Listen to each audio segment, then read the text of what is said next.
seem to keep repeating the same patterns in your life and you just don't know why? Perhaps you thought that you've done the work or things are all settled, and yet it crops up again and again. Well, in this week's edition of the Intuition Lab, I'm going to talk about breaking the cycle and why the same patterns keep showing up in your life and how you can fix it intuitively. Hi, I'm Eleanor, and this week we're going to learn a bit about the concept of growth spirals.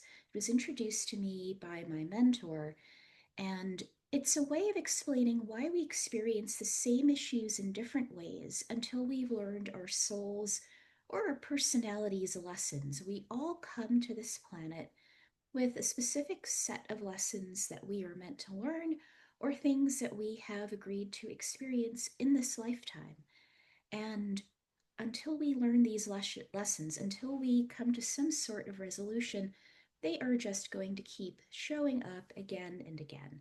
So, what does this look like? It can be the same people or situations appearing in your life in different packaging. So, let's say it's a relationship issue and you keep getting involved with the same type of person, but they may differ in every way: physical appearance, gender, even the role they play in your life. But you're getting the same thing in different packaging. Or it could be a situation that showed up at school now shows up at work or in a volunteering situation or a friend group.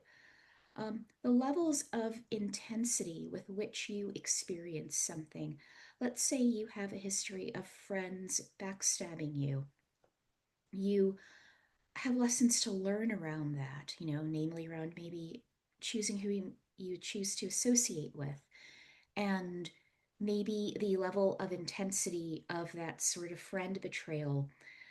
It still exists, but it lessens over time. Like, there's smaller betrayals. So you're learning, but there's still more to learn about the people you associate with, for one example.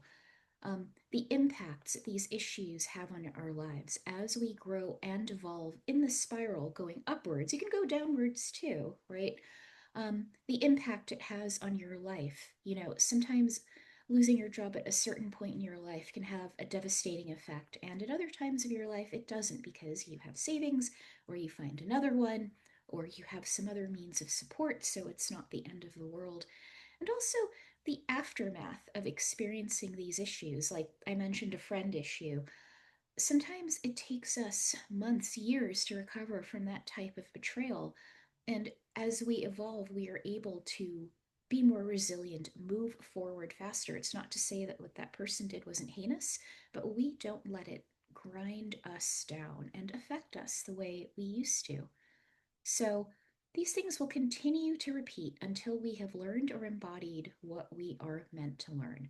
So, talking about the spiral, if you have ever seen a spiral staircase, and if you haven't, look one up online. Imagine the issue or lesson you're dealing with is at the ground floor, bottom of a spiral staircase. And as you climb up the staircase, you can still look down at that floor, like in the center of the spiral, same spot in view. But what is going to change is your perspective and experience of that thing. As you go up the spiral, your overall vibration rises, your embodiment of the issue becomes more manifest. And as we grow, as we learn, as we evolve, you don't necessarily have to go all the way to the top of the staircase. You can exit that staircase at any point or take it all the way to the top. And it's not always necessary to go all the way to the top. You can pause at any point and exit on the nearest floor. So, you're going up the spiral staircase, there's always a landing, you can go up. And that's sort of why I feel that issues can pop up again after years of being past the original event, or if it's an event we brought into this life, what you incarnated with. So, sometimes at a point in our life, we're done dealing with that for now. Sometimes there's more to learn, but we won't come back to it until later. So we just exit on the nearest floor. And then a few years down the line, you find yourself on that staircase again, and you think, oh God, I thought I got rid of this. I thought I worked through this, but there's still a ways left to go. So think of it as each time you experience the issue, we move up or down the energetic scale. It's depending on what we have learned, where we are in our lives, how much we've changed. But that same thing is always in view. So now that you have some idea of what the issue is and why it keeps coming back to you, know that there is a way to free yourself from the BS. And yes, it does involve your intuition. So here's how to begin to free yourself from it. And I won't pretend that it'll happen in one fell swoop. Sometimes when we make the first effort, the universe meets us more than halfway and catapults us out of a situation. And sometimes there are lessons we have to learn from being in the situation, which is not pleasant. It quite frankly sucks. But there is a way to free yourself from the BS and move up the spiral so you can eventually be free of it. So, first, as always, I advise you to ground, shield, and shed yourself to make sure that you are in your own energy and not bringing other people's crap with you. And also, energetically, you want to be around your energetic five states. So, calm, relaxed, peaceful. Think sitting outside on a calm spring or summer day, just watching the world go by.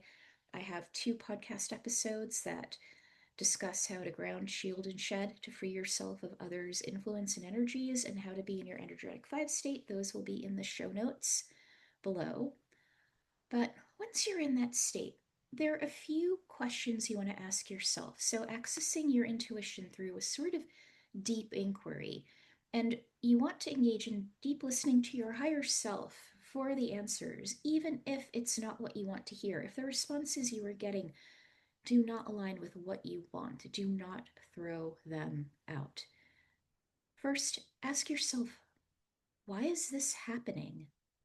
And it will go far beyond the physical manifestation. Let's say, you have a tire blowout. You know, Obviously it happened because maybe you drove over a pothole or a rut or a nail or something. But there's always an energetic component. So you want to be prepared for what it is telling you.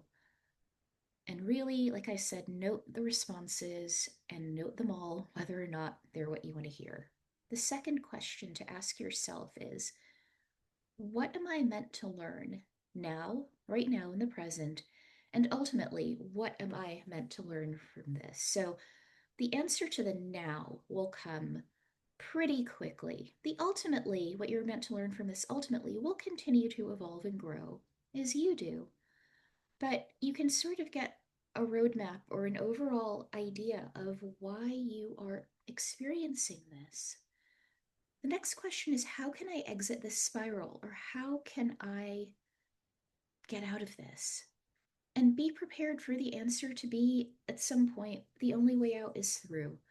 Because sometimes the way to get out of it is to do this thing, to leave a situation or hold on. But sometimes the only way out is through. And why? Because it is for our soul's growth. Either they're skills we are meant to learn and incorporate now, or it's part of our overall soul contract. But also note what you can do to exit the spiral. And you will probably get several responses, and pick the one that feels the most lit up or aligned to you in the moment. And know that you have plan B through C through W, maybe, depending on the feedback you get from your intuition. Also, have I learned all I'm meant to learn at this juncture? So you want to know, like, how much more of this is coming? Sometimes the answer is, well, this is just the cross you're meant to bear, and we all have them.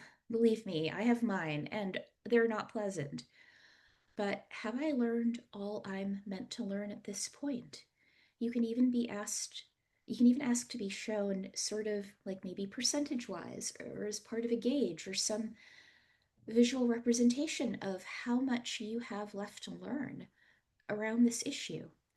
And I'll also mention that you will start to have tells, like energetic tells, that tell you when issues related to this topic um, is present in your life, or when the issues that are related to this are present in your life. So if you understand how you tune into your intuition, you will begin to associate certain feelings, images, and signs. So if you have an issue, like I said, with friends betraying you, you may begin to have certain gut feelings or notice certain outward signs or get certain images when you meet a person, and then that will show you they are not trustworthy or you only trust them so far so that you don't get yourself into this situation again. I can't stress how important it is because it helps you realize when this is cropping up, so also that you don't let it completely run your life, so that you don't let it knock you off course, so that you don't let it affect your health or your happiness any more than it has to. You know, if you can expect something, that's part of the beauty of intuition. It helps us deal with an unpredictable world. So if you can have some inkling of what is coming, or who someone is, or what this situation really holds for you, then you can be prepared. I think that's one of my most comforting uses of intuition is just general preparedness. You'll be better equipped to stay out of the fray, be above the BS, evolve, and just free yourself from potential difficulty and nonsense so you can thrive. And really, ultimately, that is the aim of using intuition in your life is to just make life easier for yourself, live life on easier mode. So, I hope this helps. If you find yourself dealing with the same patterns in life over and over again, and you would like to learn more about how to apply your intuition to break the pattern or be around other people who are learning this as you do, I invite you to join my free Pathfinders community. It is Telegram based, it is free.